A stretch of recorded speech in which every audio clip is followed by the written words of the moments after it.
Welcome to the show. It's Real Talk with The6thman. I'm your host, The6thman.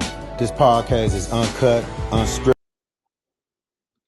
and we talk about a wide range of topics. Black entrepreneurship,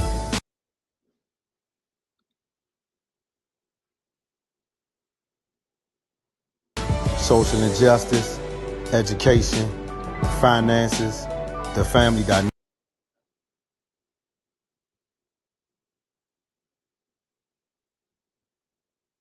dynamic, Me Too movement, Black Lives Matter, and mental health, along with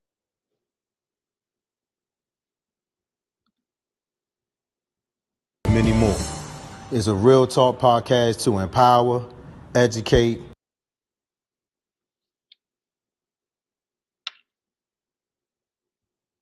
encourage, uplift, and inspire, and to allow others to be better than they were yesterday. Well, welcome, everybody. I wasn't sure if that was going to be a good intro or not, man. That stream totally beat it up a little bit, but it's all good, man. So are we here? Welcome to the next edition to Real Talk with The6thman Live podcast, man. I got a couple brothers, online right now, and we want to just kind of have this conversation. I think that when I talked to a few guys previous about having this conversation, it was something that they said they were really interested in and wanted to do. So I was like, hey, we're gonna try to take some time real quick and try to do it. So I got a couple brothers online. I'm gonna make sure I get everybody's mic unmuted real quick, so everybody can kind of start speaking.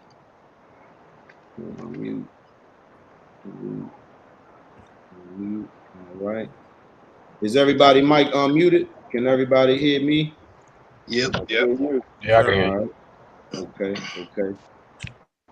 All right. So again, like I say, this is going to be a conversation that I think will be dope. We got a lot of heavy hitters in the building today, different occupations. We got one in education. We got one in finance. We got a couple entrepreneurs on here, and just want to get a conversation about how mental health impacts the community itself and the people that it actually impacts. So what I'm gonna do is I'm gonna start with myself. I'm Kevin. Y'all know me. I'm Real Talk with The6thman. I'm kind of the person who kind of brings everybody together. I also am a founder and co-president. I'm co-founder and president of Type Inc., better known as Type DMV. Is a 501c3 nonprofit organization registered in the state of Maryland. And I got my partner on the line, Chris. I'm gonna let him introduce himself. And after Chris introduces himself, I'll let Benny go, Kareem, Rob, Ron, and then Joe. Everybody can kind of say, what you are, who you are, what you do, and then we'll get into the conversation. You got it, Chris. All right, I'm Chris Yancey. I'm 1/3 of Type Inc., representing up in DC, Maryland, Virginia area for Type DMV. And I am a professional IT manager for NASA. But in my spare time, I want to help out in the community and bring services to those who can use the services around the area that I grew up in. Benny, go. Yeah, I am Benny Edwards, also known as Mr. Get You Right. I am a personal trainer here in the South Florida area, Broward County, to be exact. Just want to always continue to bring love and positivity. Like I tell everybody, me and Kev was talking about better than yesterday is always the goal. Kareem. Good afternoon, everybody. My name is Kareem Goodwin. Reside in Philadelphia. Been an educator for over 20 years. I'm a principal right now, principal and CEO of a charter school in Chester, Pennsylvania. Rob. Rob Johnson, aka known as Cliff. I'm a senior admissions rep at a technical school called Lincoln Tech. I've been there 13 years. Also owner of American Bully Kennel called Ram Kennels. Breeding of American Bullies, Rotties, and French Bulldogs. Ron Black. And I am Ron Blackwell. I am a financial service specialist. Pretty much do financial planning. I work for a company called First Financial Group. and I am an advocate for, a big advocate for our community, as far as being educated financially, understanding why it's important to plan, save our money, protect our assets, and pass them over to future generations. Also big on political engagement and civic engagement in our communities. I think that's something that's lacking very much. So between the money and the politics, things I'm really big advocate for. Joe. All right, I'm Joe McPherson. I'm owner and founder of Capstone Waterproofing Solutions. We help keep water out of people's homes, foundation repair, and also out of their yards. So my biggest purpose though is actually helping young entrepreneurs, show them the way, to show them something different besides the typical go to college, get a job, work 40 years, so on. So that's my biggest goal. That's what's up.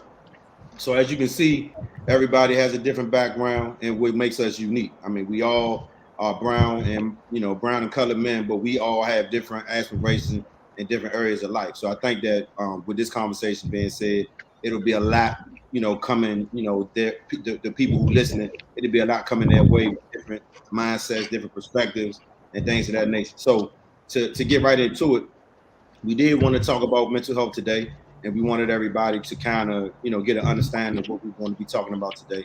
So I want to dive right into it. Dive right into it. Let me see if I can get this thing to work for me. All right. So mental health is a person's condition with regard to their psychological and emotional well-being. It influences cognition, perception, decision-making, and behavior. This is something that is overlooked in a lot of times because we don't really know how to identify it if we're not a professional. So we may know somebody who's going through this right now, but might not really know how to see or understand what's going on, right? And then they have another term is called mental disorder, a wide range of conditions that affect the mind, the mood, thinking, and behavior. So as you can see, they kind of in the same realm. It kind of affects your mood, your emotional connection, your thinking, your thought patterns. So at that point, it's something kind of off, right?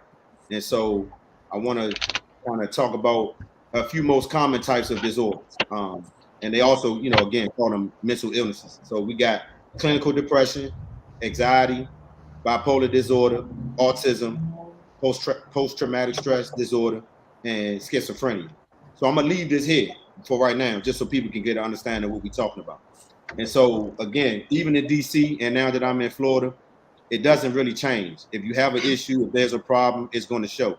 When I'm at the light, I see people kind of walking up and down the street. They may be homeless. They may be talking to themselves. I may go to the grocery store. I may see somebody outside, being mad at the cart and ramming it up into their car. I mean, you just never know what people are going through. And I just think in our community, just as Black men in general, is we don't want to stay away from understanding what we're going through and what's going on. So I would like to open up the floor and just kind of get you guys' idea of what you see as some of the biggest issues in terms of mental health in the Black community. Like, what are some of the biggest impacts that you've seen?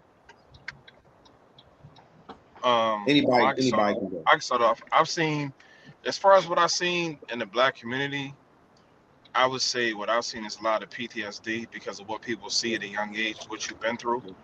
You can go into, I could take my experiences of like me being raised, a lot of my life in Philadelphia.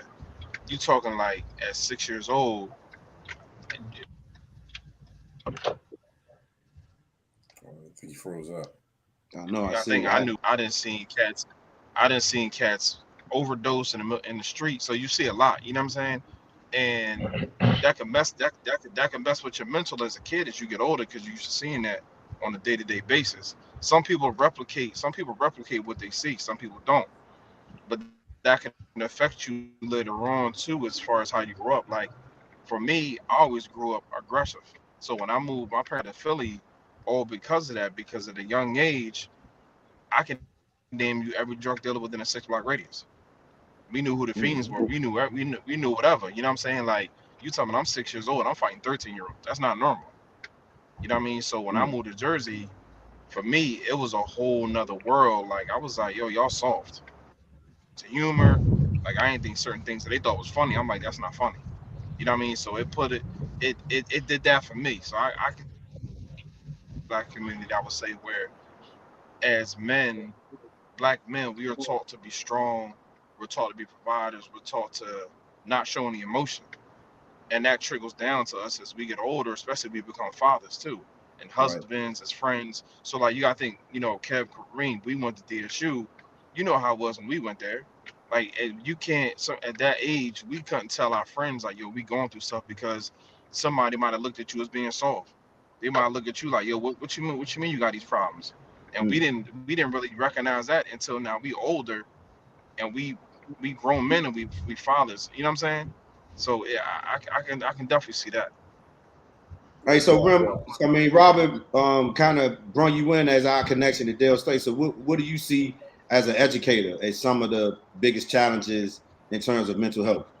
I mean, I think some of the biggest Hold on, challenges say is I think some of the biggest challenges are that that I see in schools is that just lack of knowledge and lack of education about mental health, and then just the stigma of like I'm not going to counseling. My son doesn't need medicine. My son doesn't, or my daughter doesn't need help.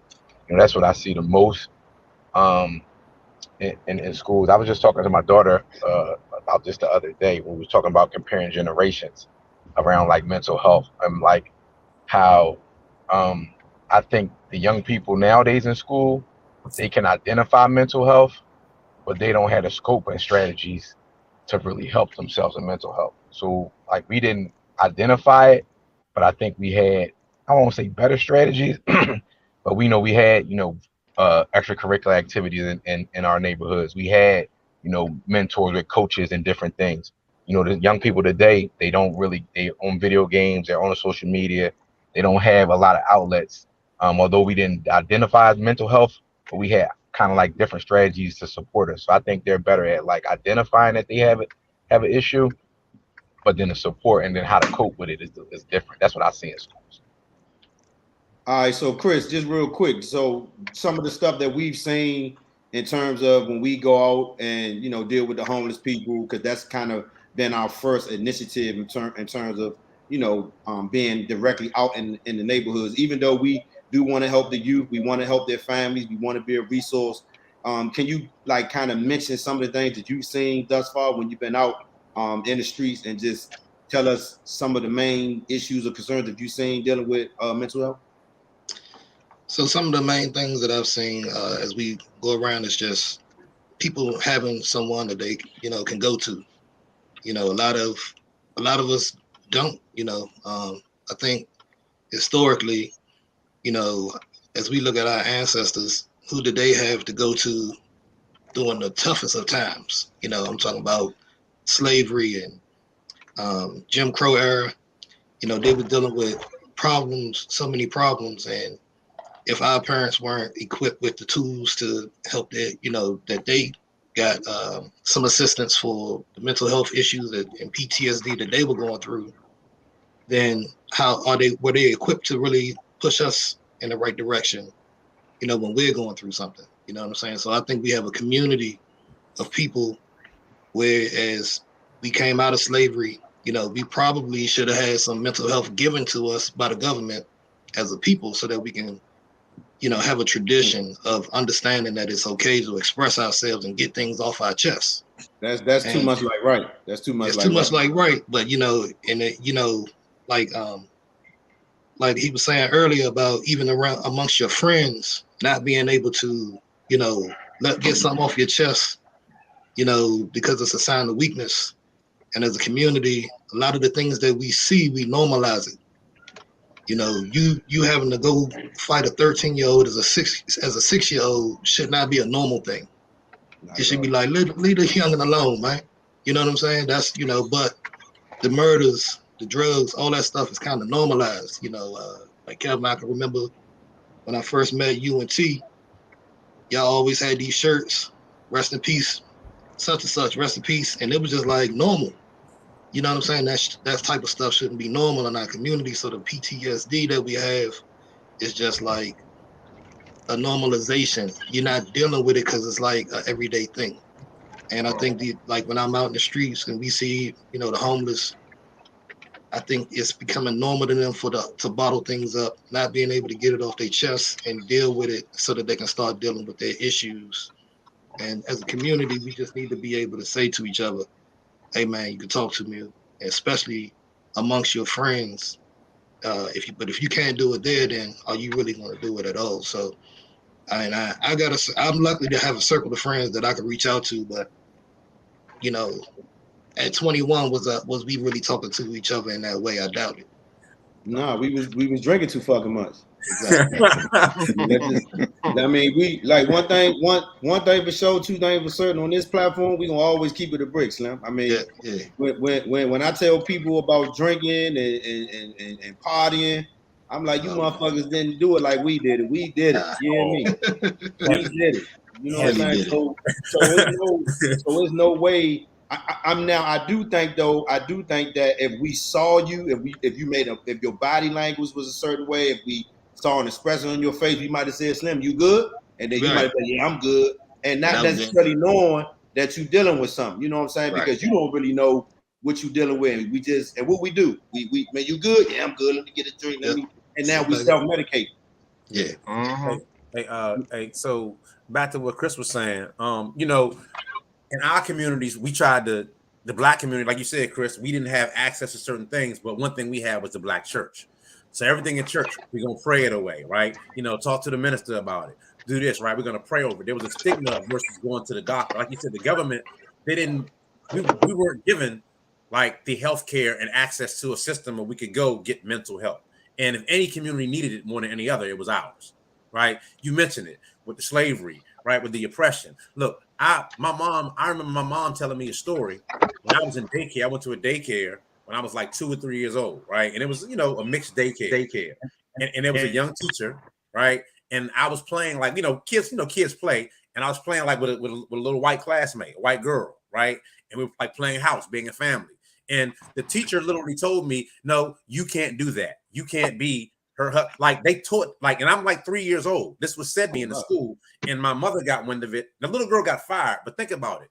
They were telling us things like this, as a young child. I'm told that I can't be with a white girl at 3 years old. Wow. Right? Like, so imagine what happened to our ancestors. You see what I'm saying? Like all this stuff, like, had I taken that with me, right? Like I'm being told I'm less than at 3 years old. Right. And thank God I had a mother that spoke life into me, and I knew that wasn't real. But if you don't have someone to build us up and encourage us, and society tells us as Black people what we can't and can't be, right? And I think a lot of that adds to a lot of our depression. And then, like all said on here, going to see a doctor or a therapist, I think it's a sign of weakness, right? Or but you know what? Have access to those doctors. But not to cut you off, that breeds fear too, because absolutely, back in the day, you got killed for that. Yeah. You know what I mean, so that's another form of mental health too, because your whole now you go into fear of, I can't talk to this white girl, I can't do that because this and this might happen to me. You know what I'm saying? Well, right. Like even in my space. So I work in financial planning and finance. I'm in a firm, and I can literally count on my hand the number of us that are in there. Right. And that can play a role too, because sometimes you try to figure out how I fit into this space, right? How do I own my Blackness in this space? And that can mentally be taxing, right? To hear certain conversations, be privy to certain conversations, and how do I move? Do I bite my tongue? Do I speak up? If I speak up, I'm the angry Black man, right? You know what I mean? And the Black women, we think we get it bad, brothers. I know you do. That's on a platform, but I'm saying like all this stuff plays on us mentally, right? True. And that's why it's important that we get some kind of help. Joe, talk to me. What you got? I really agree with what Ron is saying. It's like the way we start off as Black males, or as a people, as being Black people, we start off less than. We always taught less than. We're less than. And then we don't communicate well. Communication is the key. That's why now when you're seeing we're open now to going to see psychologists. We're open now to doing those kind of things because now communication, the whole thing about communication is to make you feel better. It's to make you get it out, make you, if we got 5 or 6 brothers here. If one of us are going through something and we don't communicate that to other brothers who may be going through the same thing, now we feel like we're fighting a battle on our own. And now we're just going lower and lower and lower. We're just sinking lower. So it's just a matter now of just being able to say it's okay to communicate. You know what I mean? It's just okay to communicate. That's going to make you better by communicating. Sure. And so I wanted to let Vinny kind of come in because Vinny is doing something different that I've seen that I have seen other personal trainers do, and he's doing it in a way. Yesterday, I'll just give you a kind of a taste of what I saw yesterday. So Vinny does do travel aerobics. He does pick different locations to do it. Yesterday was on the beach, and I can honestly say it was in a heavily visited beach. And a lot of people were, at the beach yesterday. And everybody that was walking down the street, it was even a white lady that was recording. Vinny got close to her just to, let her know he was a decent human being. But I think even in that moment, it gave them a different idea of us, meaning that they're out here exercising. They're out here, doing what we would normally do. So it's like kind of changing the mindset of certain Black people, even though it's a lot of Black people who work out on a regular basis. You know what I'm saying? And so I know Vinny can kind of talk to the physical part that may attach to the mental, because people feel like, oh, I can't lose weight, I can't do this, I can't do that. They might get depressed. I know a lot of women who tell me when they get depressed, they eat. And then I'm pretty sure at some point they come to talk to you. So kind of talk to us about the part where you are like trained to allow people to lose weight, but then some of the impacts that you see with mental health in terms of fitness. Well, that's really the main point of it all, right? When we talk about health and wellness, that's the industry that I have chosen to be in, health and wellness. So, and any trainer can tell you, if you're a one-on-one trainer, even a group trainer, you become a therapist. It comes with the job, men, women, kids, and all. It comes with the job of just being a therapist, being a direct contact for your clients that they can, kind of express themselves. One of the things that I always love about the fitness industry is that I've trained police officers. I've trained with Fortune 500 company leaders. I've trained with, so I've trained with people who in outside of the gym and outside of working out, their esteem is high. But when you come into this gym, we all have to strip ourselves down and now become vulnerable to being our best selves, right? We're seeking a better self out of this workout in particular. So that's always been very interesting to me, how someone who you would probably see outside, they drive a 6-figure car and they got, over 7 figures in the bank and things of that nature. But when they come and see me, they become vulnerable and humbled, and they even want to listen to somebody like me tell them what to do. And it's all in the sake of, I'm trying to get better. And, I do want to piggyback off of like what we said, these wide ranges of mental health. One of those, like you said, are depression and anxiety. Those chemicals can easily be released every time you work out. When you go for a jog, I follow a trainer, Mike Rashid. He talks about, he doesn't jog for cardio. He takes those long jogs to clear his mind, right? The steady pacing of jogging and getting that rhythm and getting that beat and listening to your breathing and your oxygen flow, that helps clear the mind. And then when you go into the gym and you put, whatever amount of weight, I'm not going to tell nobody to put heavy weight on there, but when you do lift that heavy weight and press that heavy weight, all of that depression, all of that anger and anxiety gets to come out, and you can release. You kind of feel this ferociousness, even when you're at 10, but you're trying to get to 15, and you have to tap in now into another mental space of exertion and say 1 more, 2 more, 3 more. Same thing with the class. You saw it. I was cramping up. Secret, and I'm gonna give it back to you. I started cramping up, and my DJ said, 30 more seconds. He's not the class instructor. I am.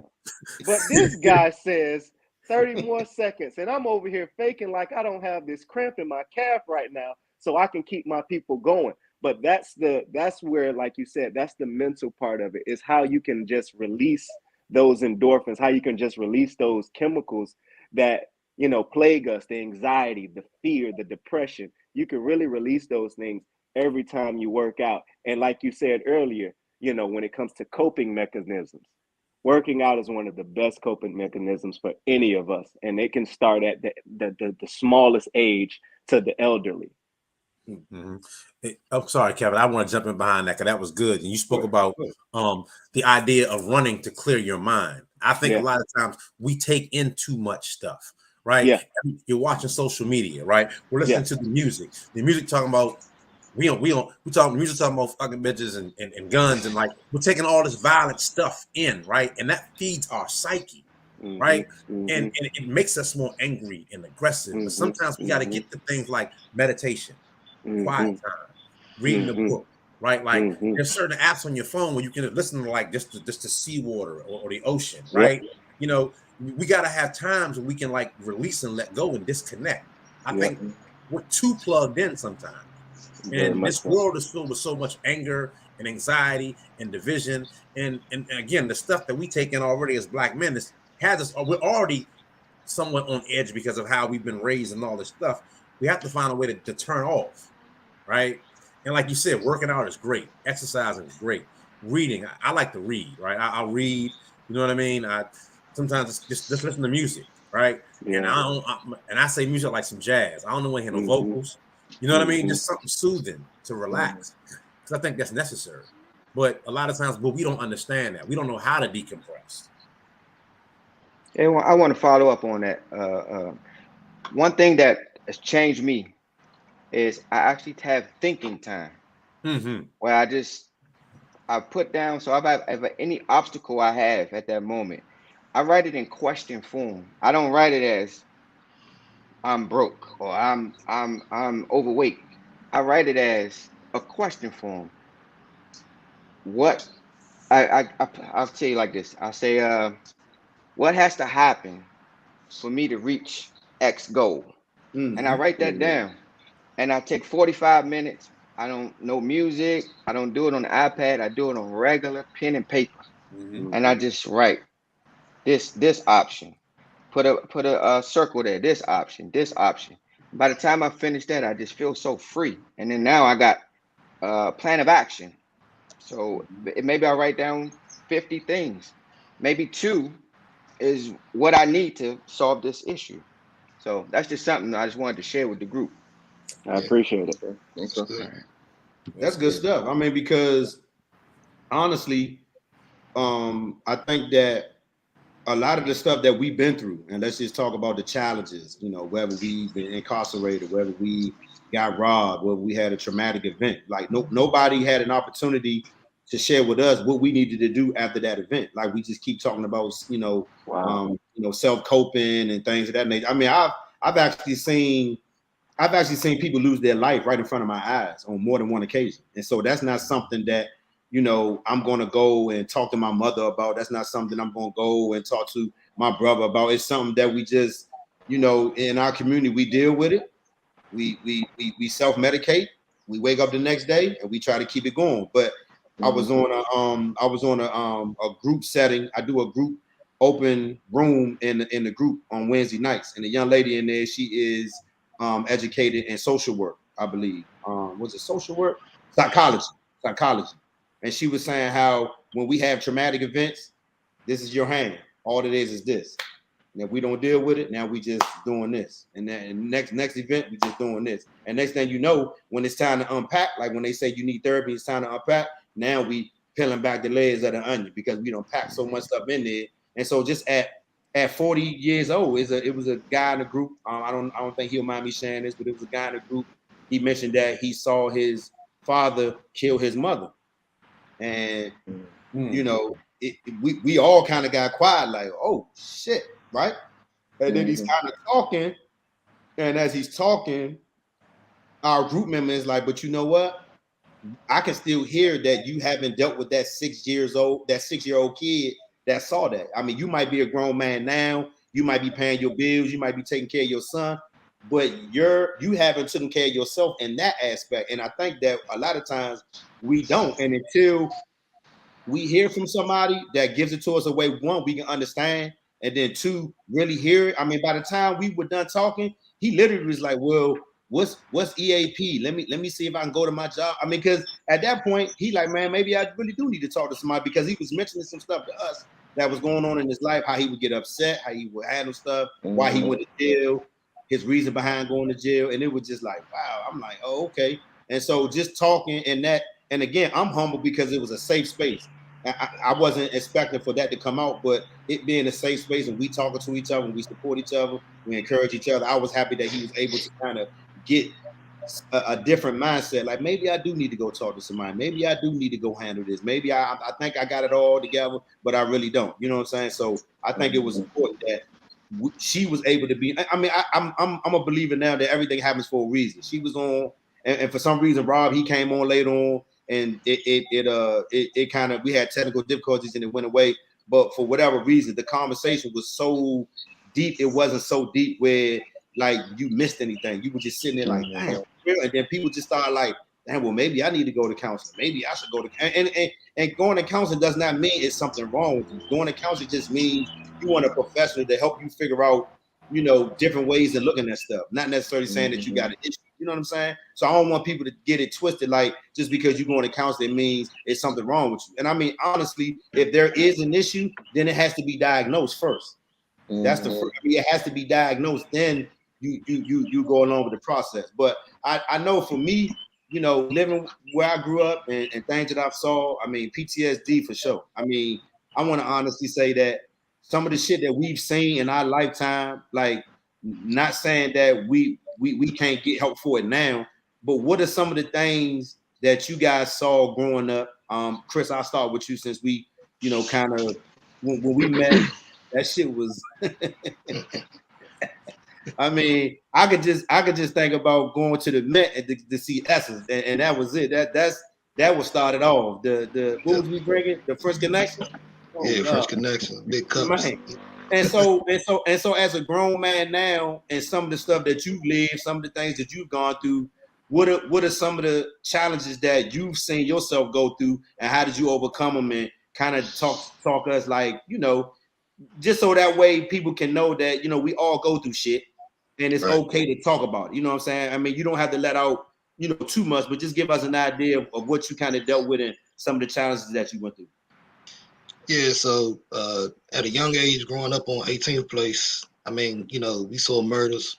I mean, I can go to the Ibex and see a murder just on the night, you know, having a good time. You know, relationships also, you know, poses its issues, you know, dealing with, you know, people trying to find someone that's compatible to you and they're not working out. Those things can cause, you know, mental issues if you don't let them out. And also something as small as what you go through in the workplace. I see we got a couple of business owners. I used to be a business owner in a concrete business. And, you know, code switching is a thing that really burns me up. And like you were saying earlier, you know, meeting a lady on the beach and, you know, coming to her from a respectful way. And, you know, when Ron was talking about earlier, and my guy with Capstone was talking about, you know, dealing with communication, but it's also a respect thing, right? So when you walk up and present yourself and you're coming out of respect, the communication barrier opens up even more. If we don't have the respect, so when you were talking about we starting off at a disadvantage, that's because we don't feel the respect. And when you have to go to work and code switch every day, it's because you're not respected there. A great thing happened to me at work one day. I guess I was at lunch, and me and my man Darnell, we was talking, but we was talking like we would normally talk. Then but one of my coworkers was there. I didn't realize she was there. And when we were in the meeting, she was like, "Chris, you don't have to talk like that. You can talk regular." And that joint, it lifted, because I was good with this group of people, it lifted a big weight off of my back because I was being somebody that I'm not, so that I can advance in the workplace. You might find yourself, even as a business owner, you deal with a white customer or Indian customer or whatever, and you may speak in a way that you think you have to get that business. But when you see your own people, it's a, you know, you can sigh relief, and you can kind of more be yourself a little bit. You're not realizing what that's doing to you emotionally, because I didn't until, you know, she said, you know, be yourself. She freed you. It freed me. It really did. And now I find myself saying, I'm good at what I do. It doesn't matter how I talk. You know, I'm not cursing and dropping, you know, M-bombs every other word, but I'm being myself. You know what I'm saying? So I just think that we deal with more emotional turmoil inside than something that's traumatic as, you know, I got family that's died of drugs, and, you know, I've seen, you know, domestic violence. I've seen a lot of stuff, you know what I'm saying? But the little things, we're not even talking about the smallest of things, let alone those big problems. So getting that stuff off your chest, and, you know, like I said, I've been blessed to have a group of friends that I can talk to, and they can call me and talk to me, and it's no judgment. It's like, yeah, we want to get you through this. You know, if we get those things earlier in life, I think we'll be a much better off as a people, as a brotherhood. Well, you know, Chris, let me come behind you on that. I think to what you were saying, it's like, as Black men, it's difficult for us to be authentically ourselves. And we don't know what that looks like because we were never taught that, right? Like, it's, you have to act this way, you got to be this way, you got to do this. I mean, and of course, like, but I think it also leads to a fact of, like, not knowing our own history, not knowing who we really are as Black men, right? Not knowing the history of true African history, right? Not knowing where we come from, only knowing what we were told by the books that we were taught in school here, right? And only being taught certain things. And now, in order for us to fit in, we have to adjust to their societal norms, what they say are societal norms, right? We have to have our hair cut a certain way. You can't wear that beard, right? Like, you know what I mean? Like, you know, your dreadlocks, you can't do that, right? You have to look professional to us. You know what I mean? As opposed to being authentically who we are as African American men, or as African men, because, like, African American, but Black men, right? Not knowing who we are. Of course, like, to your point, like I said, that code switching is tough, right? But I've actually gotten to a space now. I got a good friend and mentor, and I talked about my struggles with sometimes being around these white dudes. Like, I've had situations where, like, I had a young white, we were in a like a training session, and, you know, a young white dude referred to me as boy, and I said, "Who the fuck you talking to?" Right? I'm talking about full Hugo Boss suit. I leaned up. Fuck you talking to, Slim? Right? Like, Kevin, all of PG County came out outside storm that day. You know what I'm saying? Like, you know, and my boss, like, what do you mean? Boss, he's a Spanish guy. I was like, no, Carlos. You don't refer to me as boy, right? I don't know who he thinks he's talking to, right? But that's not going to be tolerated in here. It won't be. He kind of chuckled at first, then he seen I was serious, and everything changed. Then it's, oh, Ron, you need to calm down. I said, I'm perfectly calm. Y'all need to talk to him. You know what I mean? But again, now in the office the rest of the day, I'm looked at, right? That's angry dude. You know what I'm saying? Like, see, we're told that we can't be, we got to succumb. I'm not going to be that Black guy in the room. I'm going to be the Black guy in the room that's going to tell you, hey, time out. You can't say that in front of me. That's not acceptable, right? But too many of us we turned into, man, I'm gonna put it out. We on a podcast. Too many of us turned into the Clarence Thomases. Too many of us then turned into the Daniel Cameron, right? Well, we gotta do the white man's bidding and put our own people in their place. The word starts with a C and ends with an N. In the middle of it. Absolutely, right? And I mean, and like, if we're honest, y'all, that can lead to, like, we got to go home. Like you said, Kevin, we'll self-medicate. We drink, right? Then, you know, now you got the depression. Like, I don't even want to watch the game. I don't feel like getting up and going to work tomorrow, right? Now I'm beating myself up and I feel bad. You know what makes me feel better?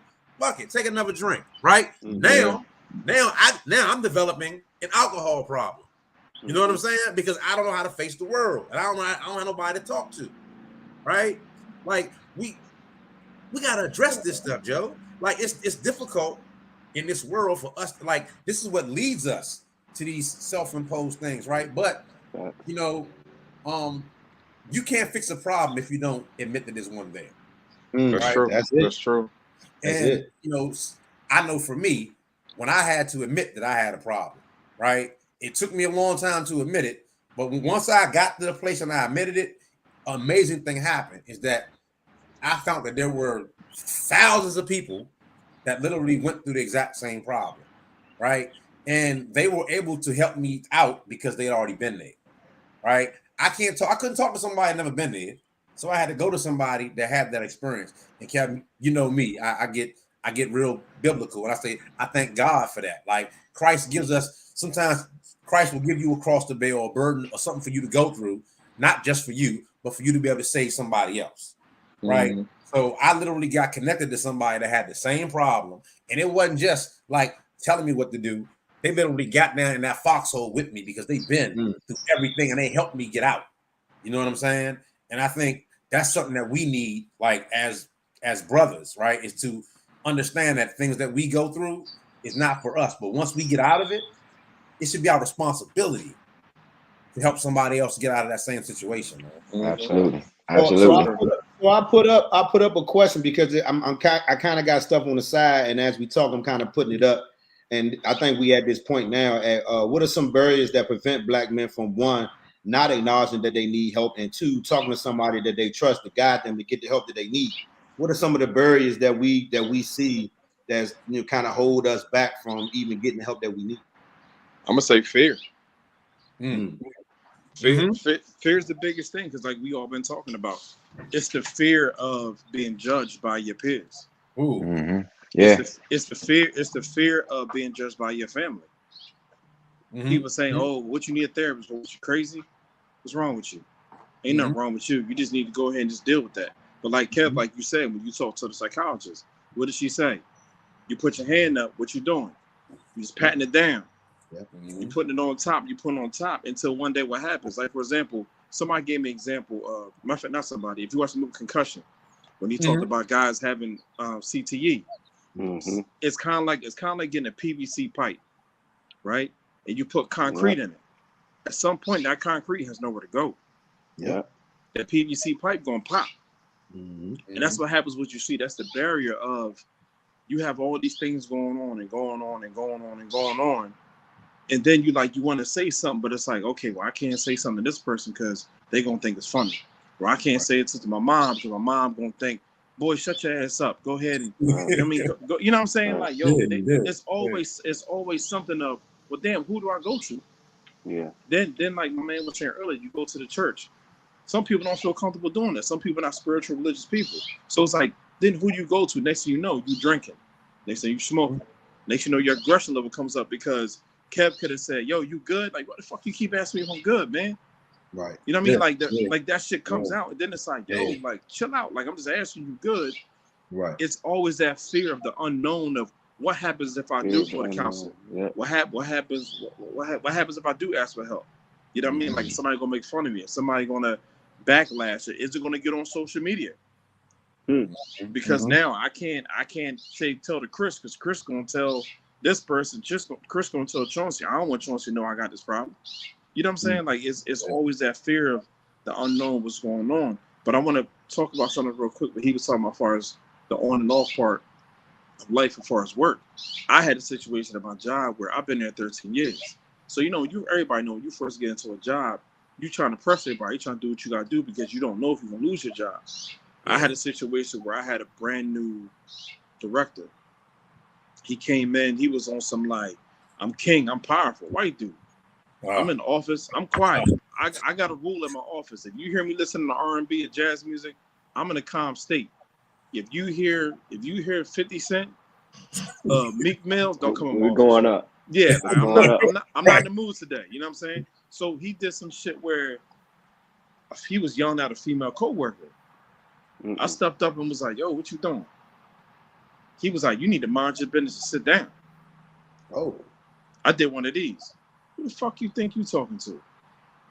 To the point where I had 3 coworkers come in front of me and was like, "Yo, chill out." I said, "I'm gonna tell you right now, y'all better move the fuck out the way because I'm about to put my man in drywall." And he looked at me like, "What you just say?" I said, "Listen, you're a man first. I don't give a fuck about your job title. Fuck out of here." I said, "You're not gonna talk to no female like that in front of me. And long on you gonna tell me sit." I said, "Man, I'm saying to you, I'm black and you white. You gonna tell me go sit down? Fuck out of here."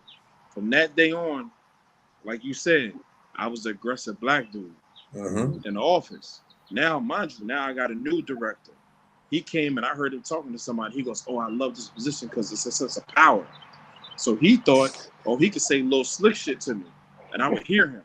Man, one day I came to work. I think it was 9:00 in the morning. I came in the office. I said, "Yo, can I talk in the office real quick?" He goes, "Yeah." I said, "But I want to know, can you handle a real man conversation?" I said, "I don't care." I just had to talk. I went in the room. I slammed the door. I said, "Let me explain something to you. If you ever think you can motherfucking talk to me like that again, we're going to have a motherfucking problem. I'm going to tell you right now." I said, "My man first." I said, "I don't care you executive director. I don't give a shit if you make 6 figures. I don't care that you have the power to fire me. I'm a man first. If you ever think you're going to talk to me like that, ain't going to be going to go to the park and have a real conversation." From that, and there's crazy thing to this story. 2 weeks later, he pulls me in the office. He goes, yo, can I talk to you?" He goes, hey, Robert, how you doing? Can I talk to you?" I'm like this. So I did one of these. I said, "Yo, I got to transfer my files." He's like, "Yeah, you might want to transfer your files." Bet, no problem. I started transferring files to my email. He goes, "Yo, I'm just playing with you." I said, "What's up then?" So I go in the office, hands me a paper, right? I said, "What's this paper? What's this, my resignation? Resignation of the leave?" He goes, "Nah, it's your $15,000 raise." Damn. So I said, "Look," I said, "What's this for?" He said, "One is your hard work, and 2, I ain't never had anybody had the balls to talk to me like that." I said, "We men, we not children. Just because you 20 years older than me don't mean shit to me." You know what I mean? He was like, he literally put his hand down and he shook his hand. He said, "Thank you. I needed that." That white man been a changed man since that day. He don't go around doing that empowerment shit. He don't do none of that crazy shit he used to do. From that day on, he learned like, nah, you're not gonna do that in here. I don't play that type shit. But Hey, so let me put this one up then, because I think this is gonna be a good one. So what are some triggers? Because clearly that's a trigger for you. So yeah, we walk around. So You know what I'm saying? So a trigger for me, honestly, it goes back to growing up in the city. I mean, I was raised by my dad and my father. You know what I'm saying? So my dad was my stepdad. He been around me since I was 4. And then I had my father was in my life too. I was raised off of respect. It don't matter who it is, they need to respect you. You know what I'm saying? That comes down to friends, family, whoever it is. If somebody can't respect you, that's a trigger thing for me. Like, you disrespect me, I don't give a fuck. I know you 20 years. We got a problem. You know what I mean? So that's one of my trigger things where if I feel disrespected, it's depending on how you do it, is how I respond to you. See, me, one of my main triggers that I've learned and have acknowledged, as the years have gone on, not necessarily getting in my face, but talking real loud to me. That's not good for me. Like, I understand if you're trying to have a conversation or we having like I don't want to say a disagreement, but I don't necessarily understand you. You don't necessarily understand me. But I'm already a loud talking individual. That's what people always tell me, right? I'm loud. Okay. Yeah. So if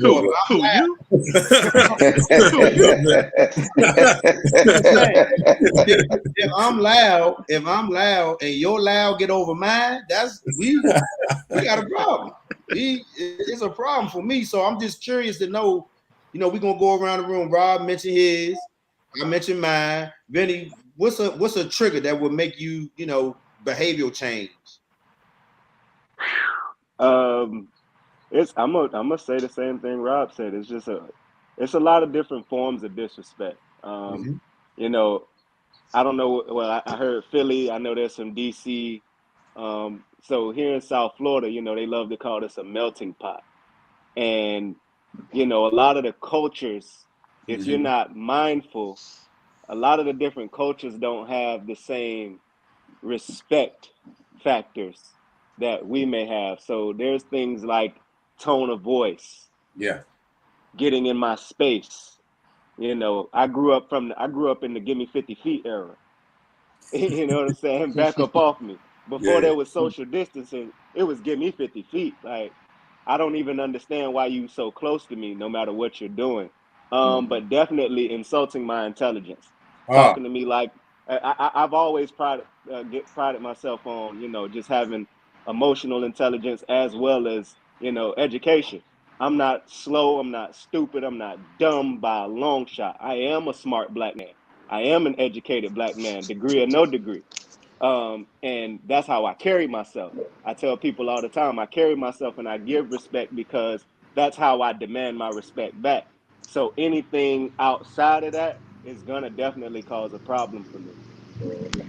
Ron, what you got? Trigger for you, John.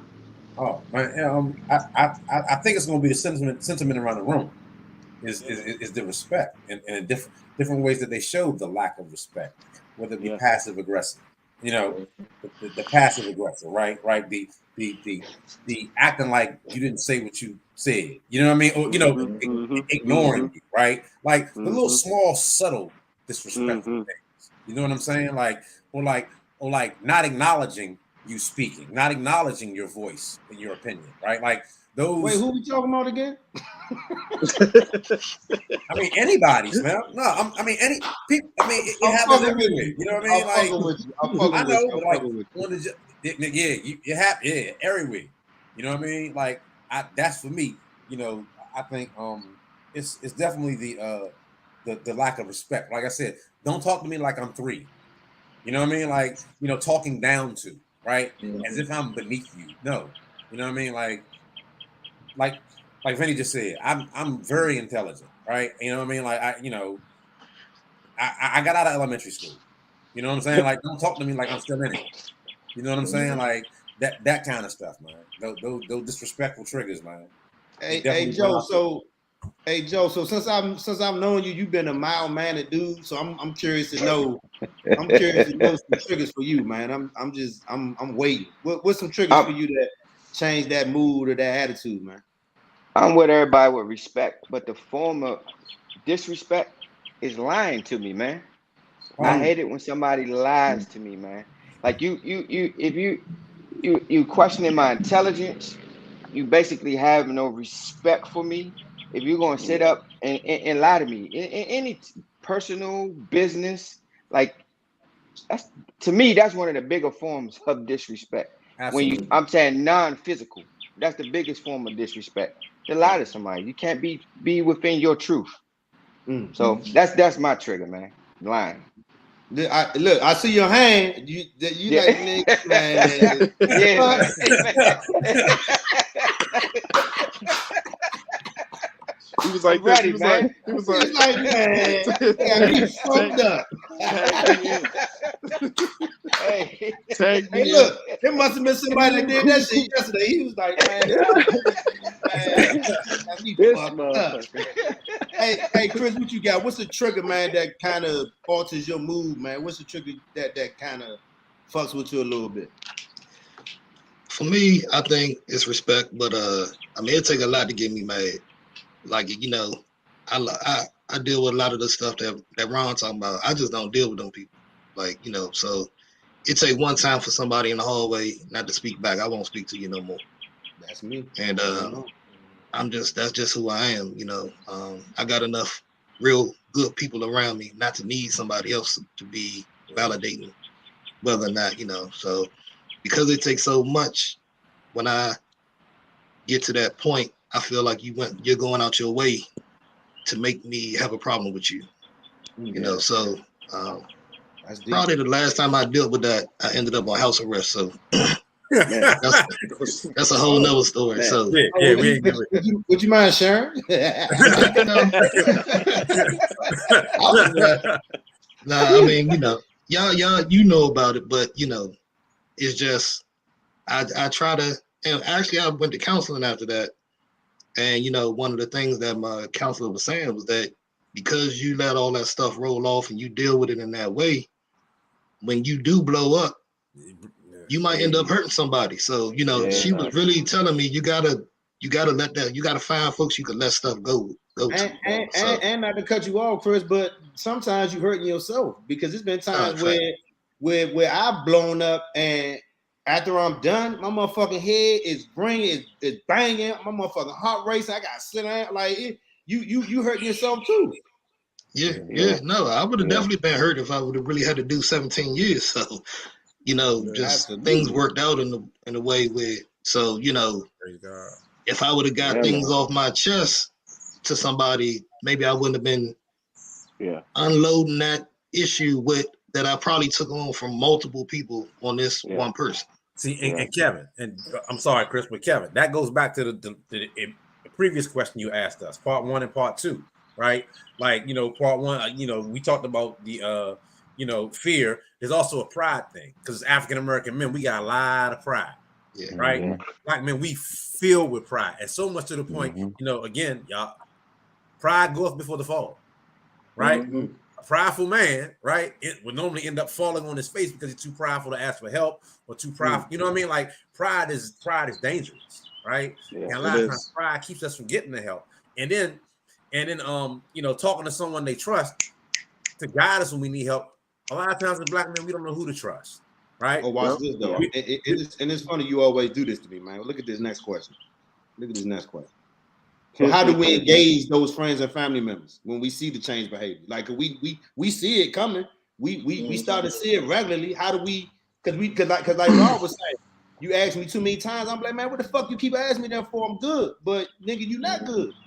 So how do we engage that person? I mean, because there's something going on.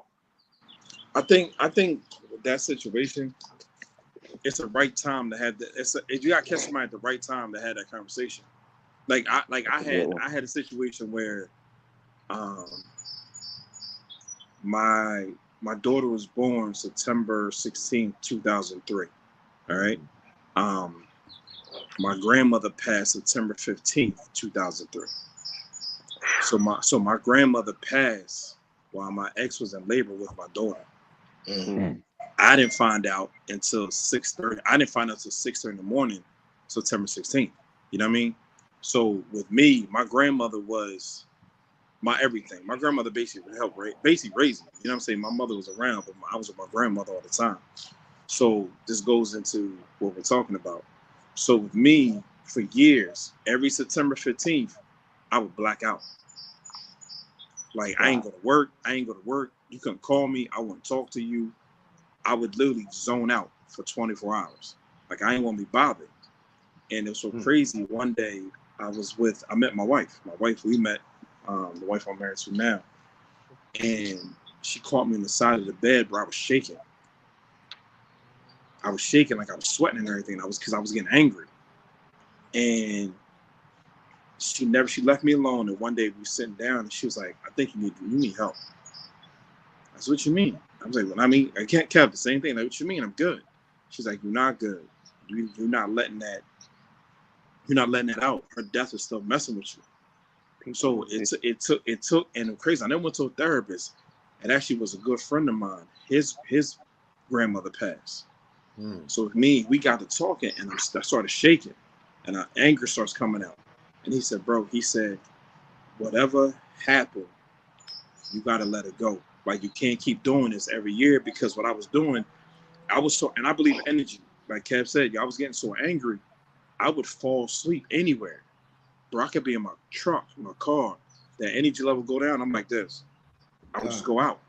Because that energy level was so much. And one day he was like, bro, you're going to give yourself a heart attack. You're going to give yourself, like, you can't keep doing that. So the traumatic experience for me was this. When my grandmother raising me, she was the only person in my life that had my back. No matter what I did, I got into a fight, I talked shit, things didn't work out. She was like, baby, it's going to be okay, blah, blah, blah, blah. I lost that. So it was the anger of me being like, I don't have nobody to be there for me. I don't have somebody that I feel is genuine enough to support me in everything that I do. You know what I'm saying?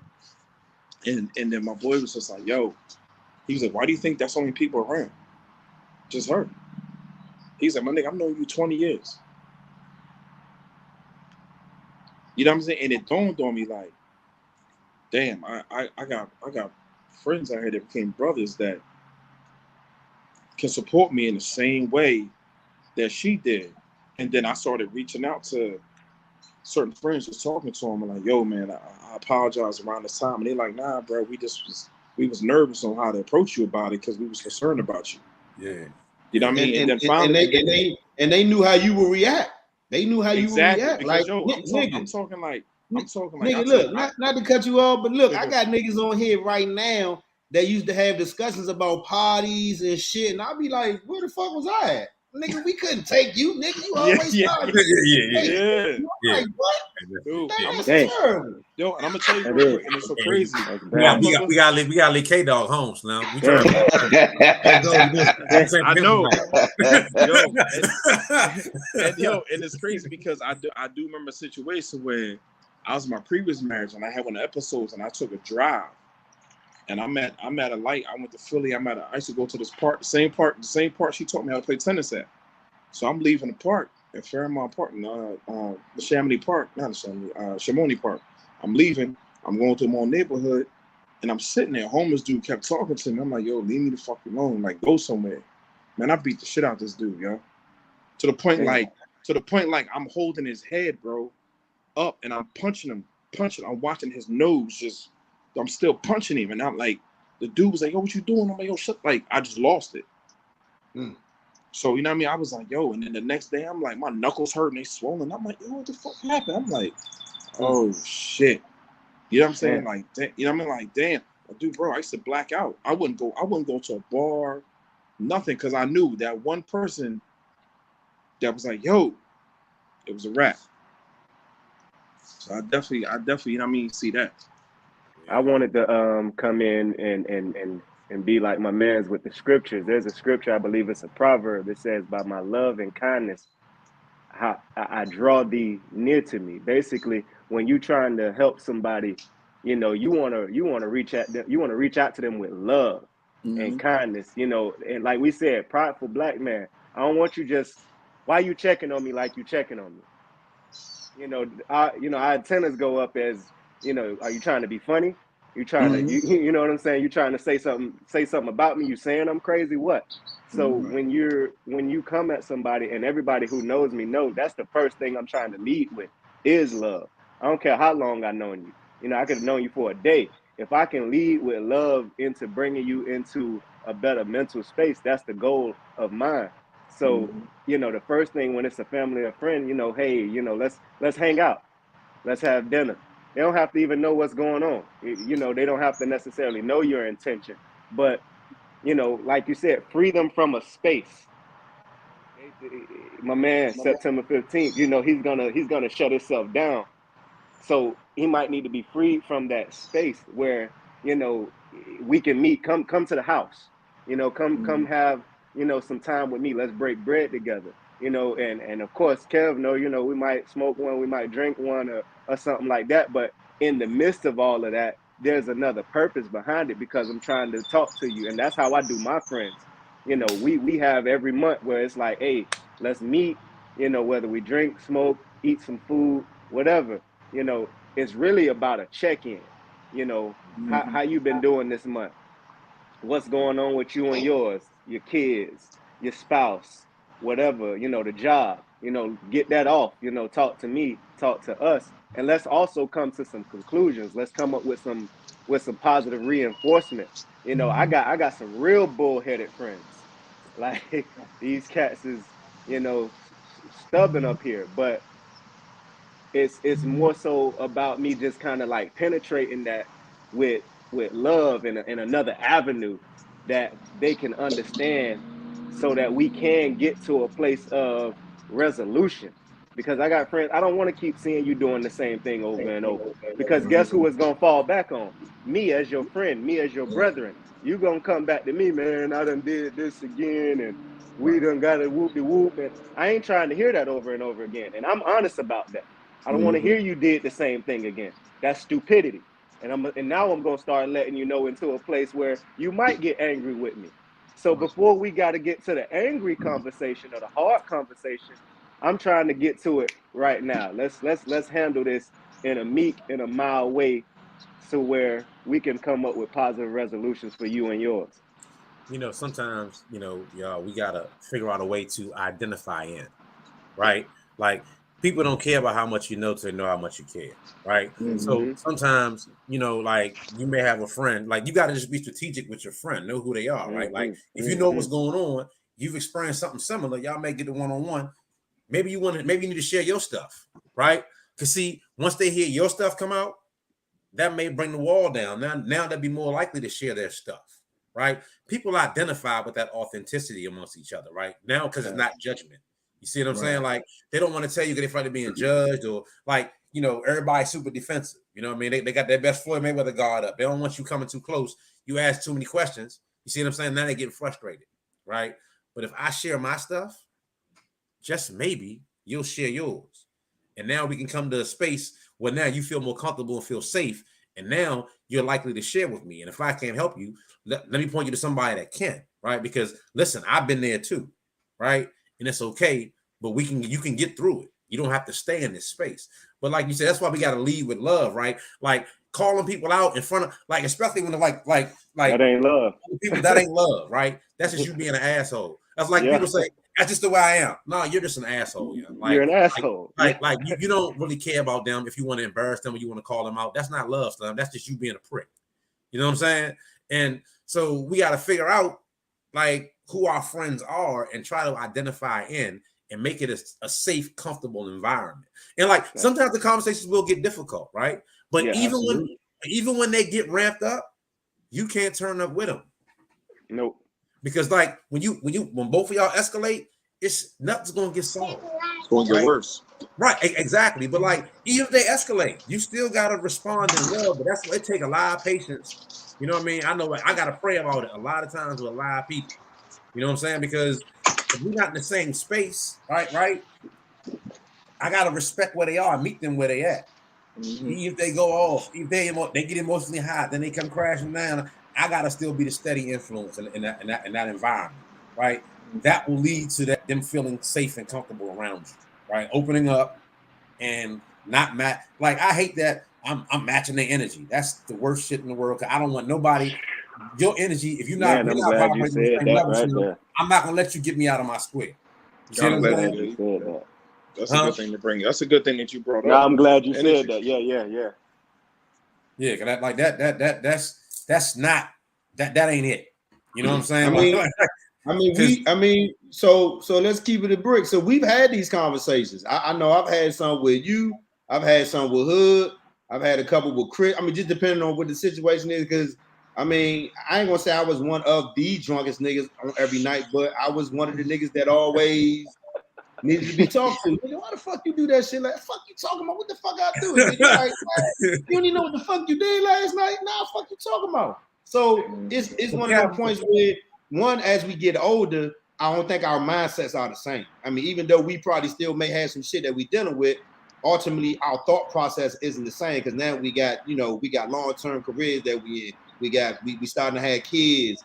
We want to think about the future. So we're not necessarily thinking like we used to think, but we ain't all the way put together yet either. So I think that coming to your homie, I mean, like you say, you got to figure out what's the best way to come to your man and see what's going on. Because me personally, I mean, if I see something, I may shoot you a text. What's up, Slim? Yeah. Oh, I'm good. You sure? And then I try to get it in that way. But if I really see something, now I may call another friend. Hey, you talk to Slim lady? Yeah. What do he sound like to you?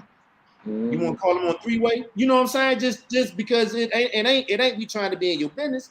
We trying to make sure you good. Yeah, I mean, honestly, listen, I'm gonna let you go, but honestly, listen, my mother, I didn't realize leaving and coming to Florida how much that would affect my mother with me not being there. You feel me? Like it affected her. Like I didn't realize it until I talked to her on the phone one day. And we talked about it, but in my mind, I'm like, damn, you don't really realize how your presence may affect somebody when it's gone, how your conversation could impact somebody when you talk to them. So it go vice versa. Like if you're not around, you impact that person. If you do talk to them, you impact that person. So it just, That's true. I mean, we gotta be more mindful of our impact. Because I know when I talk to Angel all the time, she be like, "Boo, but your platform, you are impacting people. You are making change. You are giving people a different way to think." I'm like, "You think so?" She was like, "Absolutely." So I mean, at this point, I'm just mindful of the impact. Like, I mean, something on a good note, like people in our group. I mean, there's some love connections going on in the group. I mean, shit, Ron, he just got married. I mean, it's a lot of good things happening in the group that don't really get talked about. And I think at some point I want to kind of inbox some people and ask them, is it okay to talk about how you met in the group, or talk about That's some hard. of the impact that the group has had for you? Because I don't think the group is just shits and giggles. I think it's more of a safe space for people to be able to come and talk about whatever the fuck they want to talk about. Sometimes we talk shit.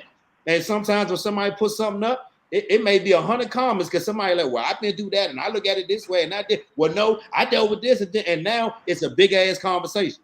And so I think that even I had a lady tell me one day, she was like, Kevin, I was having a fucked up day. I went into your group, and by the time I got to the 4th post, my day was changed. I felt better. I was laughing. I was like, for real? She was like, I love your group. And she's not the only person who say that. So it's like the impact. We got to pay attention to the impact. How can we impact somebody else to be better? You know what I mean? How can we impact them through watching us? And I mean, again, that's us watching ourselves, watching what we say, watching who we're around, watching what we do, particularly watching what we say, because the tongue is, y'all already know, the tongue is a sword, and it can sway a motherfucker left or right. And if we talk some shit into a motherfucker, they're going to end up doing some stupid shit. So when I talk to the youth, when I talk to grown men, I'm like anybody on here. I try not to be unapologetic. I try to say, listen, that's some stupid shit you talking about. What you mean? What you mean? 44, Slim. I wouldn't do no dumb shit like that now. I said back in the day, we could ride in the car 5 deep with no tents and smoking and guns everywhere. You can't do that shit now. You can't do that shit now. Period. I mean, I don't give a fuck what you, me and my man. Listen, you can't do that shit now. So it's got to be in love.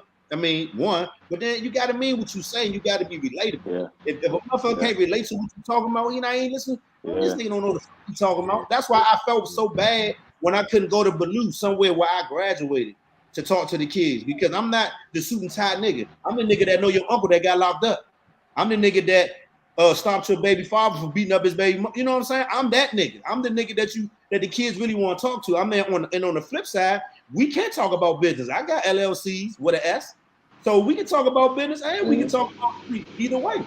But don't give me the red tape and tell me, oh, you got charges, so you got to go get depositions for this and do this. Just to volunteer to talk to the kids? Come on. So it's so much turning us away from talking in these type of conversations. We got to keep these motherfuckers going, Joe. We got to. Kevin, I agree. Yeah, Kevin, I was going to say to you earlier, just to go back to earlier, we only talked to you about a lot of that stuff because we all might have been drunk, but how you raised and your PTSD showed up differently in different environments, right? You know what I'm saying? Like that's all that was. That's out of love, right? Like, I get fried. I'm trying to book all the bro. You know what I'm saying? I'm trying to take something home. I fighting, nigga. Y'all niggas go ahead. I'm trying, you know what I'm saying? Messing us up. You know what I mean? That part up. Messing the flow up, man. That ain't on my agenda, Slim. Like, you know what I mean? Hey, Cal, what we doing, man? Like, I had 3 of them. Now, why you worry about them niggas? We had like 3 of them. You know, like you messing the nightly games. You messing the games. Hey, Ron, Kevin wasn't the only one though. Yeah, you too. Yeah. Oh, and we had another one. I'm talking about somebody who rest in peace. You know, me too. I was gonna say, we had another. El Boogie. Yeah, exactly. El Boogie. And when we met, Hood was like, listen, he kind of told this nigga about you.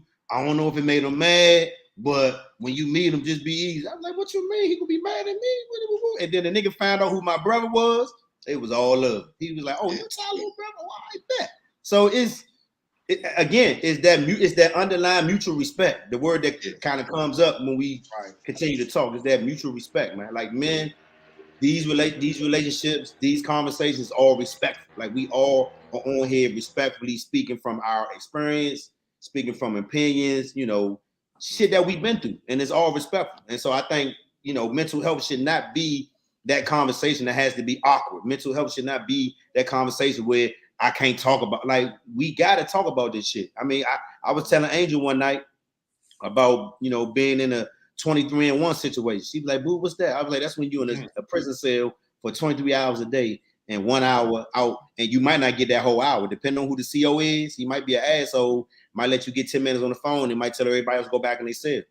I said, so can you imagine a mindset of a motherfucker that's in a box for 23 hours a day? Yeah. And then when he finally get out, if he ain't made the right plan, if he ain't got the right family, if he ain't got the right support, he come out of jail. That's what he gonna do. He a worse savage because he a motherfucking animal. Exactly. He an animal back out there and you just running wild. So these conversations are necessary, and it's not just for men. I mean, but I do like the fact that men come together, because I be wanting men to do it, because women always say, oh, men don't speak their minds, men don't come together and talk. That's bullshit. On this platform, we talk about everything, relationships, you know, how we fucked up, how we got to make changes to being the better. I mean, we talk about everything. So I know there's a mental health side with women, and I may do that, you know what I mean? But I thought it was more important for us to kind of get together and have a conversation. So, I mean, I appreciate y'all, man, you know, coming on here, hands down, you know, kind of just sharing, you know, instances and experiences in your life. So in closing, I just want everybody, I'm going to start with Vinny, work our way over to Ron, down to Joe, then Rob, then Chris. Like, just any final thoughts on mental health, you know, overall. You know, for me, it's we touched on it very much so. Environment, upbringing, and, you know, in our community, the post-traumatic, you know, stress disorders, that we all kind of seen things that kind of replayed in our minds from very young ages to now, and have we ever dealt with them? So I just want to speak to that, you know, just being able to acknowledge where you were hurt, traumatized, abused, neglected, or whether your voice was silenced. You know, all of those are traumatic experiences to where it can grow with you, or you can not grow at all and still be right there at that age and be 30, 40 plus. So, you know, just really learning how to deal with and recognize, you know, what that was, and holding, you know, yourself accountable. One thing I do try to understand, the line of mental health is that, you know, some of it, you know, we can't necessarily be responsible for. And then there's some things about us that we should be responsible for. You know, it's really easy to get tied up into mental health and forget about being accountable for yourself, because you have now a diagnosis that can possibly make you unaccountable. So I always want to be able to deal with just accountability for yourself and your actions.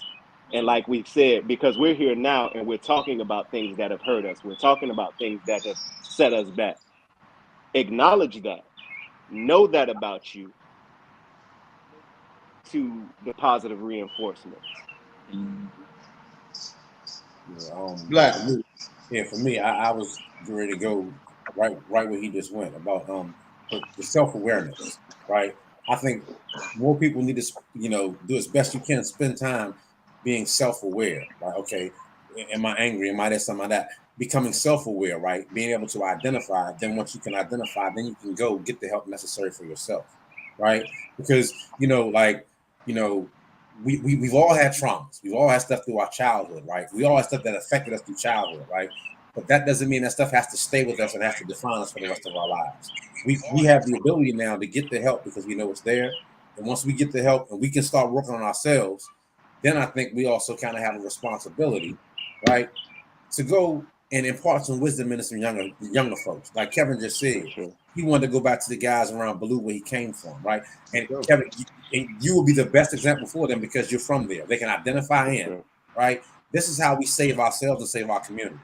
We have to go back and share with them because, you know, we've been through it and we can help them curb the stuff so they ain't got to go through all the stuff we went through. They can correct it early, right? But it starts with us working on ourselves and then taking that as a responsibility to go help somebody else. Because how only way we're really going to change and build our communities up, right? You know, work on you, and you can help someone else, right? And do it in love, and do it and be genuine about it, right? Like, it's not about the accolades and none of that stuff, man. It's about seeing the next generation be better than we were, right? And again, it's stuff that we can unlearn, but we have to be willing to do the work, and it starts with each person working on themselves first. Joe, what you got, Joe? Mine is moment to moment focus. On my deepest, darkest days, it was I couldn't live the next minute, the next hour, the next day, the next month. I had to actually live moment to moment. And living that moment to moment, it allowed me to gain momentum to life changing versus me having that momentum of if something go wrong to keep focusing on what went wrong because I'm just attracting wrong. But that moment to moment focus, okay, all right, this moment I did good. This moment I did good. This moment, all right, I had a bad moment. That doesn't mean the moments prior to are gone or the moment. No, what's the next moment? Like Phil Jackson, next play. What's the next play? And once you develop that and you get that momentum and you build up, everybody mentioned, and spread, help people. So that's good stuff. That's good stuff, man. What you got, Rob? What you got, Rob? Mine is don't be. I would say fear. Don't be scared to come out of fear of the unknown. Reach out. Definitely reach out to your friends or family because you don't know who's been through the same situation you've been through. You don't know. You like what's the comment they say? I'm the same. A closed mouth don't get fed. Right. You don't know if you don't reach out. You could have had a cousin, a friend, whoever's been through the same situation. Reach out and talk to them because mental health is serious. Like you got people that we probably know that we probably said once in a while. So damn, if I had known, I could have helped them out. But now that person ain't here no more. Right. So why not take that time to reach out and help that person, somebody help you because you never know. So definitely do that. That's good stuff. What you got, Chris?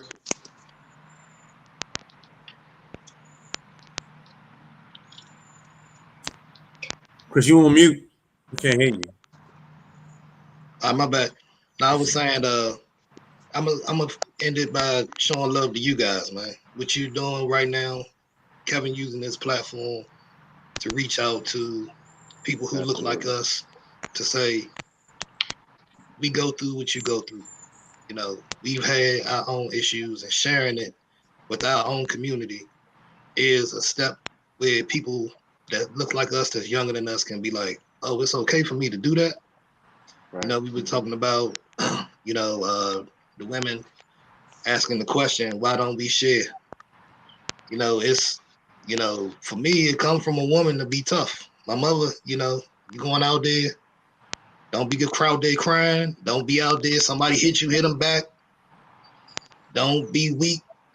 You know what I'm saying? All of those things for me came from a woman. You know what I'm saying? So now if I go into a relationship, I'm thinking, this girl might want to see the same thing my mother told me.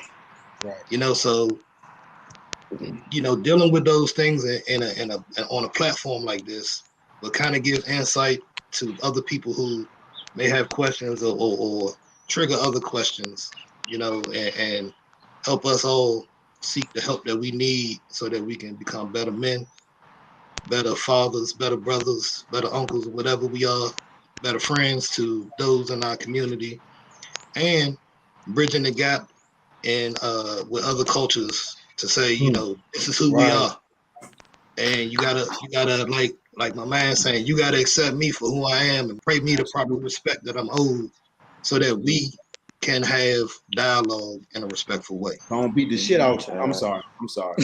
I was trying to say it on a code switching way. You know what I'm saying? Because you will get the brakes beat off your ass if you keep bullshit. Let's just keep it a brick. These pink motherfuckers keep playing. Shit gonna get real. That's all I can say. So yeah, my final thought is to show y'all brothers love, man. This is appreciate it. Appreciate it, man. Same to you, man. Love, brother. Love. Back at you, dog. Yeah. Hey, so man, listen, man. I know it's Memorial Weekend, man. I sincerely, from the bottom of my heart, man, appreciate everybody taking some time, man. My man Hood said he couldn't make it. He had to go to work. I told him salute. I mean, money come first. A couple other guys had some technical difficulties getting into the room, so I'll reach out to them later on, just to find out if we do it again, which I know we probably will. I'll show them how to get in the room. But man, thank you, Vinny. Keep doing what you're doing to them. Angel and I are gonna figure out a day for you and the wife to come over because we knew y'all ain't came over to the crib yet, so we gonna hang out on the patio, get something to eat, drink a chill. Sure. Ron, man, keep doing what you're doing, Slim. I love you, man. Proud of you, man. Got the good wife over there. About to have that baby. I know we had conversations before about, you feeling a certain type of way about not having a baby, but look what God did, man. God gave you the opportunity to have one. And it's there, man. Joe, hey, listen, Joe, the last time I was home, man, I put together that good grill for you, Slim. I hope you doing this some justice, man. I hope you burning up some stuff. Burn, we, man.